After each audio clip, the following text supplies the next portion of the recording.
Hello everyone. Divine story series में आज आपके लिए भगत नरसिंह मेहता की कहानी है।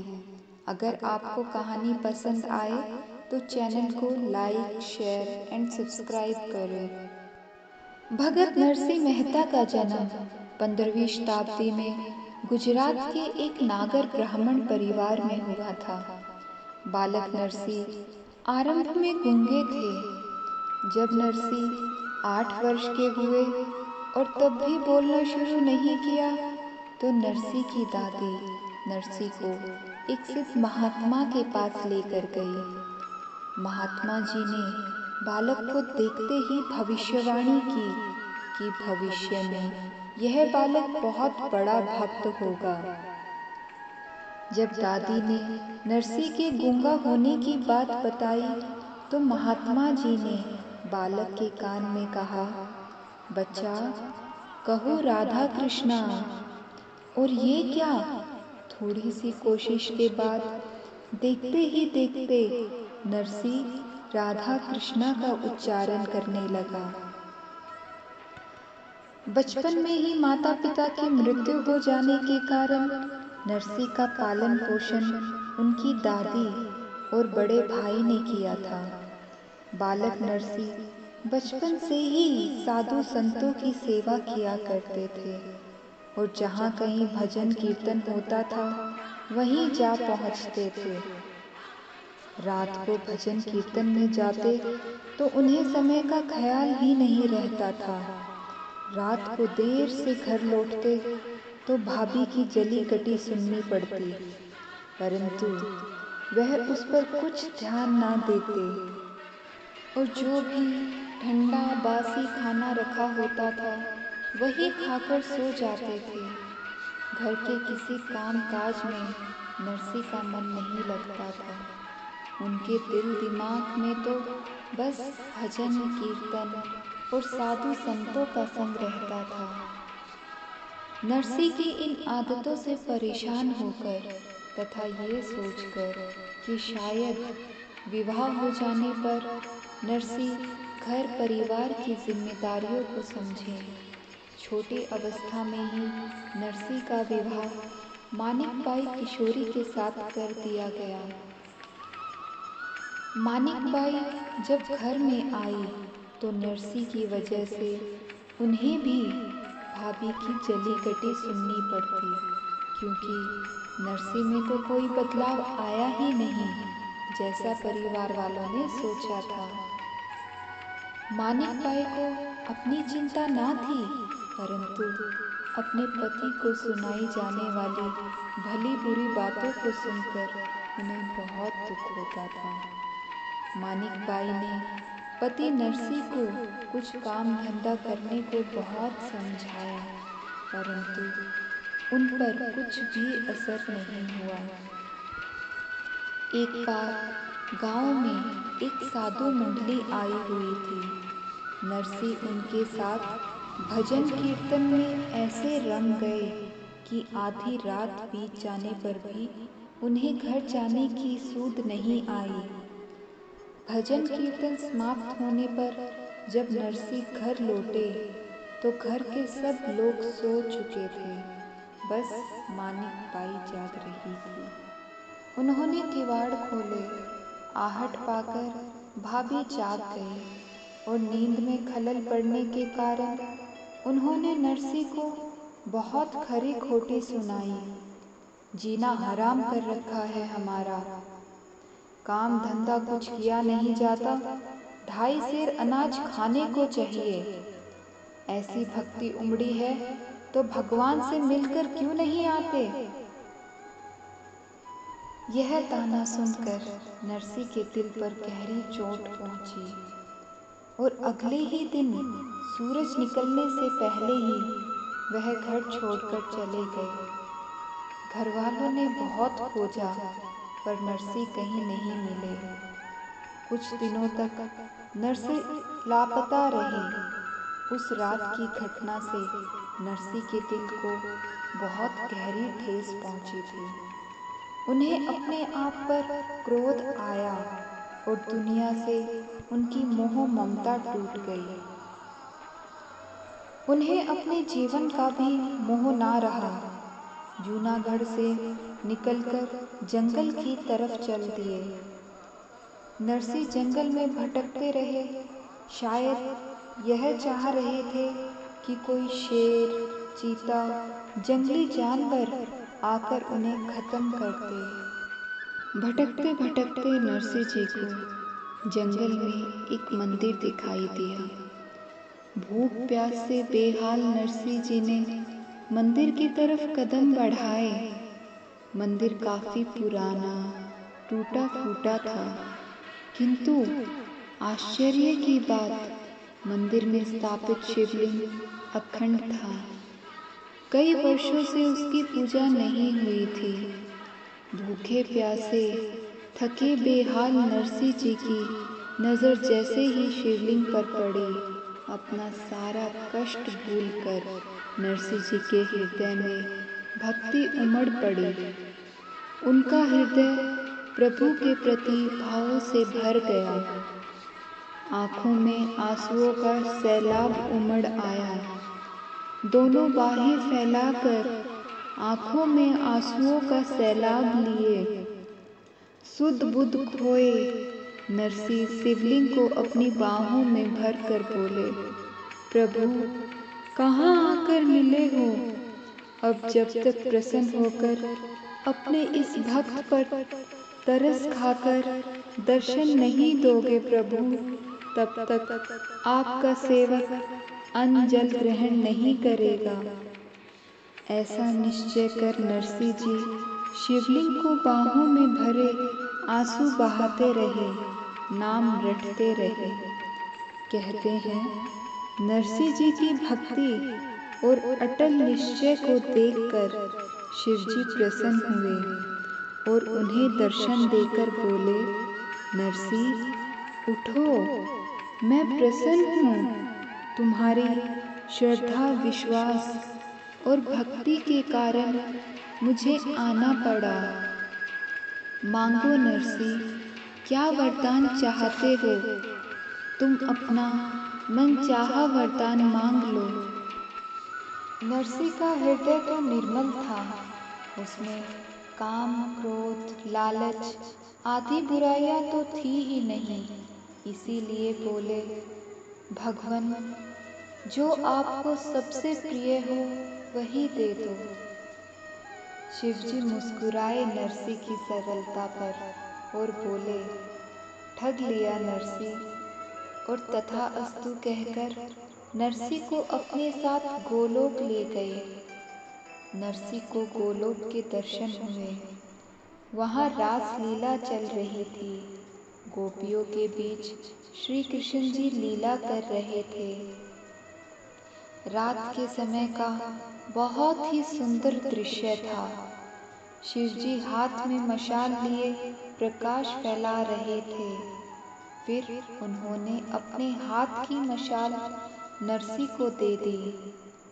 मशाल पकड़े नरसी रास लीला देखने में इतने मंत्रमुग्ध हुए कि जब मशाल की लो से उनका हाथ चलने लगा तब भी उनको इसका पता ना चला। भगवान श्री कृष्ण जी ने जब अपने भक्त का हाथ चलते देखा तो उनसे रहा ना गया और नरसी के पास आकर उनका हाथ अपने हाथ में लिया। नरसी को तो जैसे स्वर्ग की अनुभूति हो गई हो। मुंह से कुछ बोल नहीं पा रहे, बस आंखें झरझर बह रही हैं। सुध बुध खोए अपने भगवान को एकटक निहारे जा रहे हैं, निहारे जा रहे हैं, बस निहारे जा रहे हैं। भगवान श्री कृष्ण जी ने नरसी को भक्ति रस का पान कराया और उन्हें आज्ञा दी, जैसी रास लीला उन्होंने देखी उनका गान करते हुए संसार के नर नारियों को भक्ति रस का पान कराया। नरसी की वाणी की धारा बहने लगी। उनके भक्ति भाव भरे भजन सुनकर लोग मंत्र मुग्ध होने लगे और उन्हें जगह जगह गाने लगे। भक्त नरसी स्वभाव से बहुत नरम थे। जिस भाभी के कठोर वचनों के कारण नरसी को घर छोड़कर जाना पड़ा था, उन्हें भी उन्होंने अपना गुरु माना। नरसी जी ने कहा कि उन्हीं की वजह से उन्हें भगवान के दर्शन हुए, इसीलिए भाभी के उपकार को मैं कैसे भूलूं। नरसी जूनागढ़ लौट आए। साधु संतों की सेवा और भजन कीर्तन करने लगे। घर को मानिक बाई संभालती थी। समय आगे बढ़ता रहा। नरसी के घर 2 संतान उत्पन्न हुई, एक लड़का और एक लड़की। लड़के का नाम श्री कृष्ण के नाम पर रखा गया, श्यामल, और लड़की का नाम कुंवर बाई। भजन कीर्तन के नाम पर जब चाहे जहाँ चाहो नरसी जी को रोक लो। घर गृहस्थी और बच्चे भी नरसी जी को उन्हें उनके भक्ति मार्ग से विचलित ना कर सके। एक बार गांव के कुछ लोगों ने नरसी जी को कहा, सारा दिन कृष्ण भक्ति में लगे रहते हो, कभी पिता का श्राद्ध करके गरीबों को भोजन भी करा दो। नरसी जी तो सरल हृदय, उन्हें तो भजन कीर्तन के अलावा कुछ सूझता ही नहीं था। फिर भी गांव वालों से बोले, ठीक है, पिताजी का श्राद्ध भी करूंगा और आप सबको भोजन भी कराऊंगा। नरसी जी ने भगवान श्री कृष्ण को याद किया और देखते ही देखते सारी व्यवस्था हो गई। श्राद्ध का दिन भी आ गया। श्राद्ध के लिए सामग्री में कुछ घी कम पड़ गया। उनकी पत्नी ने नरसी को बताया कि कुछ घी की कमी है, तो नरसी बोले, भगवान तू चिंता मत कर, मैं अभी जाकर दुकान से घी ले आता हूँ, ला मुझे कोई बर्तन दे। मानिक बाई ने बर्तन लाकर नरसी जी को दे दिया। अब नरसी जी चले घी लेने, लेकिन ये क्या, रास्ते में नरसी ने एक संत मंडली को देखा संकीर्तन करते हुए, और बस फिर क्या था, नरसी जी तो सब कुछ भूलकर हो गए कीर्तन मंडली में शामिल। कीर्तन में इतना मगन हो गए कि इन्हें याद ही नहीं रहा कि ये घी लेने के लिए निकले थे। इधर घर पर इनकी पत्नी बेचैनी से इनका इंतजार कर रही थी। भगत वत्सल भगवान श्री कृष्ण तो सब देख रहे थे। श्री कृष्ण जी ने देखा नरसी तो मगन हो चुके हैं कीर्तन में, घी की सुध बुध खो चुके हैं। उधर पत्नी बेचारी बेचैन। तब श्री कृष्ण जी ने नरसी का वेश बनाया और घी लेकर उनके घर पहुंच गए। ब्राह्मण भोज और श्राद्ध का कार्य सुचारू रूप से संपन्न हुआ। इधर कीर्तन समाप्त होने पर काफी रात हो चुकी थी। तब नरसी जी को याद आया कि वो तो श्राद्ध कार्य के लिए घी लेने आया था। अब घी लेकर नरसी जी हिचकिचाते हुए घर पहुंचते हैं। देर हो जाने के लिए पत्नी से क्षमा मांगते हैं। पत्नी कहती है, स्वामी आप किस बात के लिए क्षमा मांग रहे हैं? इसमें क्षमा मांगने की कौन सी बात है? भला आपने सही समय पर घी लाकर सब कार्य सुचारू रूप से संपन्न किया। गांव वालों के मुंह बंद हो गए। सभी ब्राह्मण खुशी से भोजन कर आशीर्वाद देकर गए, फिर भी आप क्षमा क्यों मांग रहे हो? नरसी जी सारा माजरा समझ गए। बोले, भाग्यवान तुम धन्य हो, वह मैं नहीं था, भगवान श्री कृष्ण थे।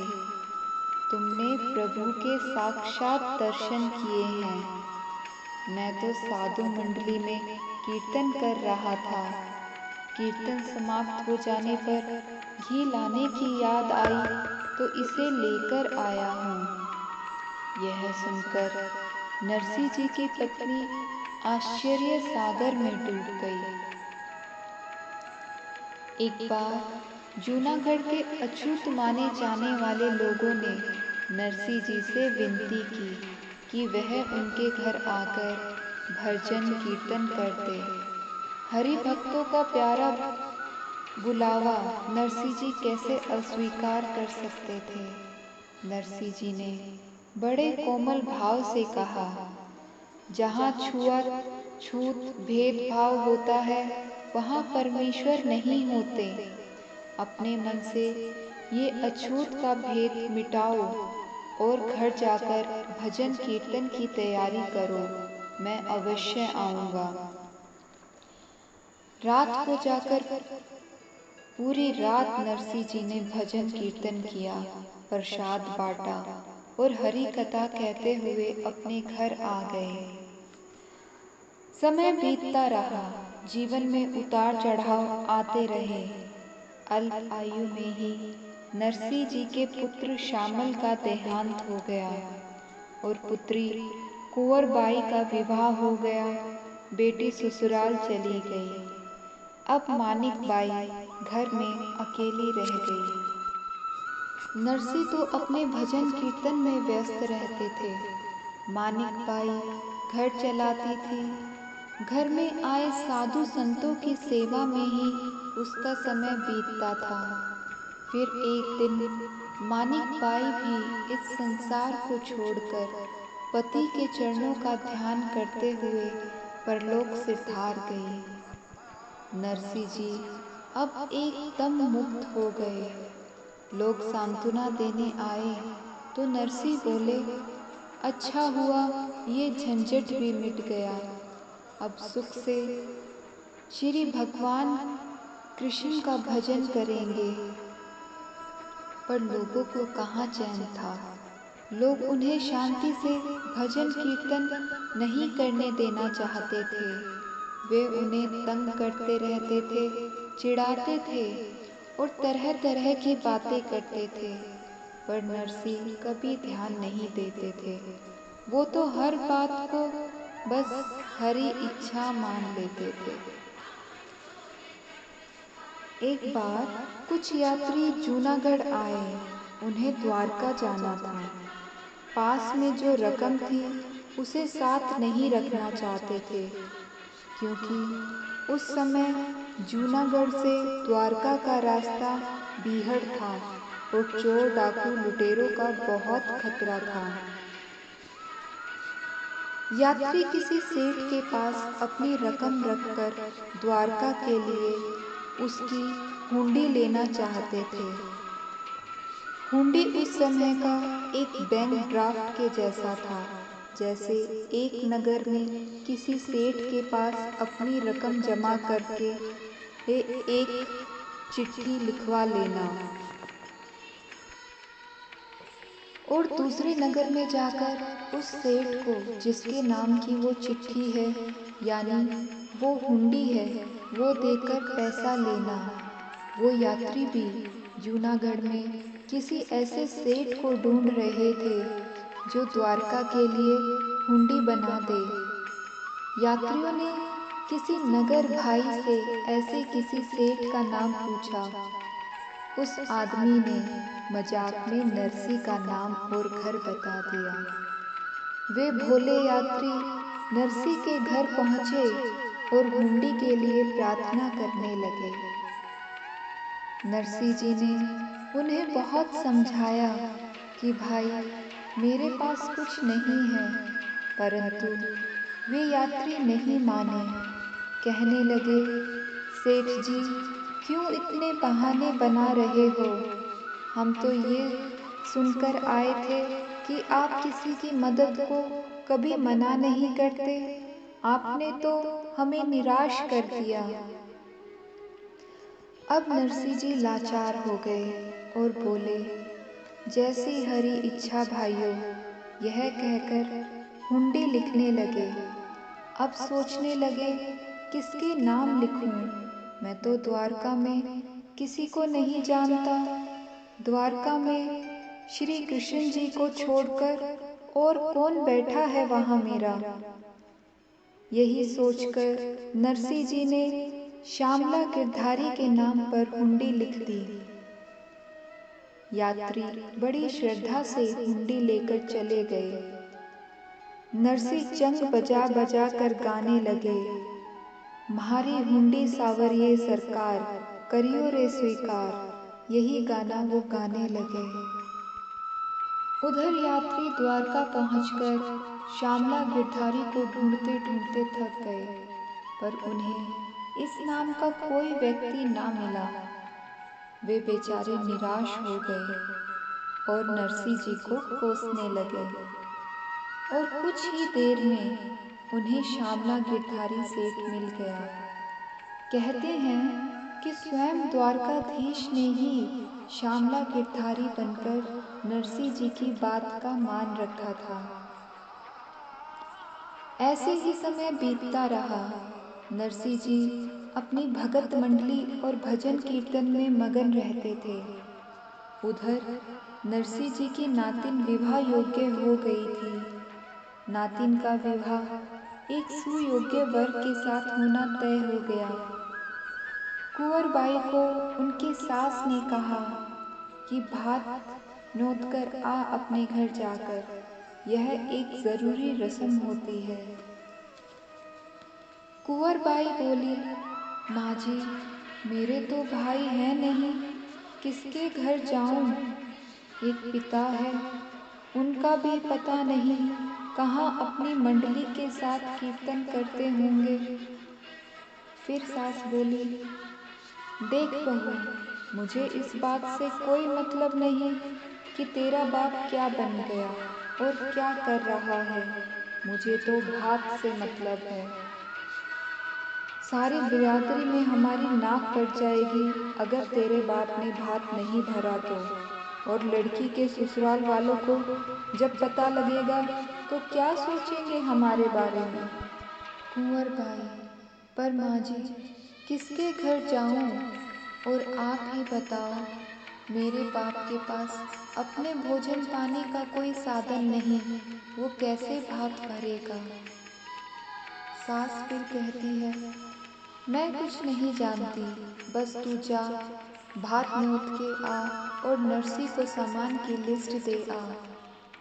कुंवर बाई बेचारी उदास मन से आंखों में आंसू भरे नरसी जी के पास आती है और सास की कही सारी बात बताती है। नरसी जी उसे रोता देख सांत्वना देते हैं और कहते हैं कि उसका बाप अभी जिंदा है और भात जरूर भरेगा।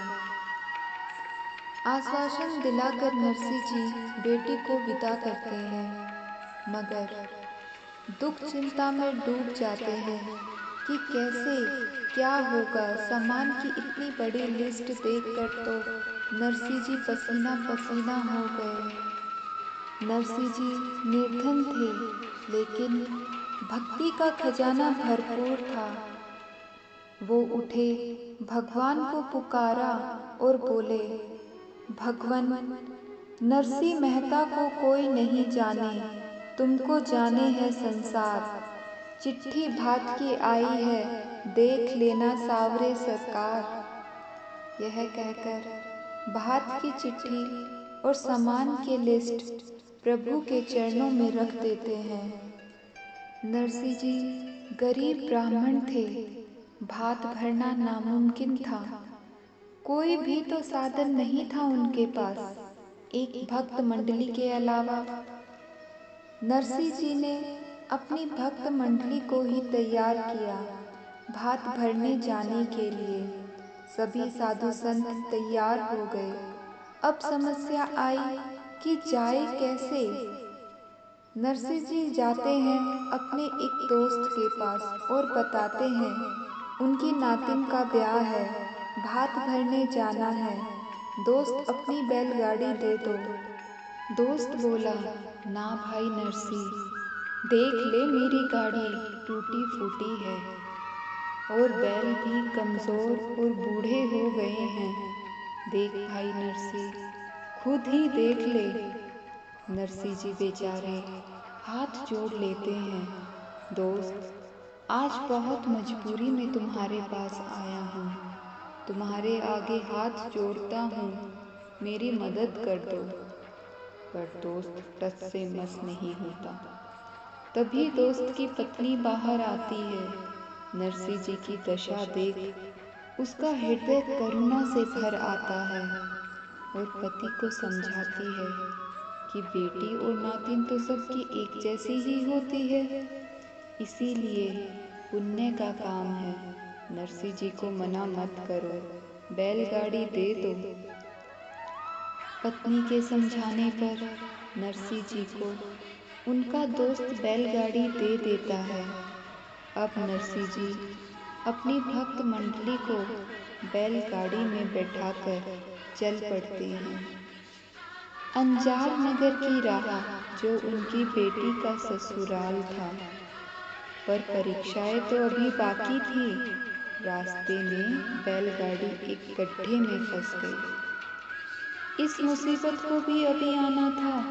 लगे सब साधु संत गाड़ी को गड्ढे से बाहर निकालने की कोशिश करने पर। गाड़ी तो हिली भी नहीं। पूरी भक्त मंडली का बुरा हाल हो रहा था। सब परेशान थे। कुछ समझ नहीं आ रहा क्या करें। फिर भी लगे रहे कोशिश में कि गाड़ी निकल जाए किसी तरह से। नरसी जी की चिंता बढ़ती जा रही है। मन ही मन भगवान से कह रहे हैं, भगवान, एक तो खाली हाथ जा रहा हूँ और खाली हाथ भी समय पर ना पहुँचा तो दुनिया थूकेगी मुझ पर। तभी वहाँ एक मुसाफिर आया। उसने भक्त मंडली से पूछा, क्या हुआ? नरसी जी ने सारी बात बता दी।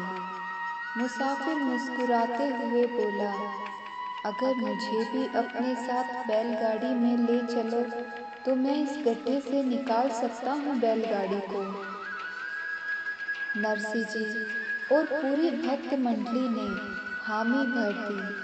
बस फिर क्या था, मुसाफिर ने एक ही झटके में बैलगाड़ी को गड्ढे से निकाल दिया। अब भक्त मंडली ने मुसाफिर को भी गाड़ी में बैठाया और चल पड़े अपनी मंजिल की तरफ गाते बजाते। नरसी जी बेटी के ससुराल पहुँचे तो गांव वालों ने उनकी बड़ी हंसी उड़ाई। तरह तरह से उनका अपमान किया गया, पर नरसी जी सब भगवान के चरणों में चढ़ा दिया। सब कुछ नरमी से सहन किया, किंतु भगवान से नहीं सहा गया।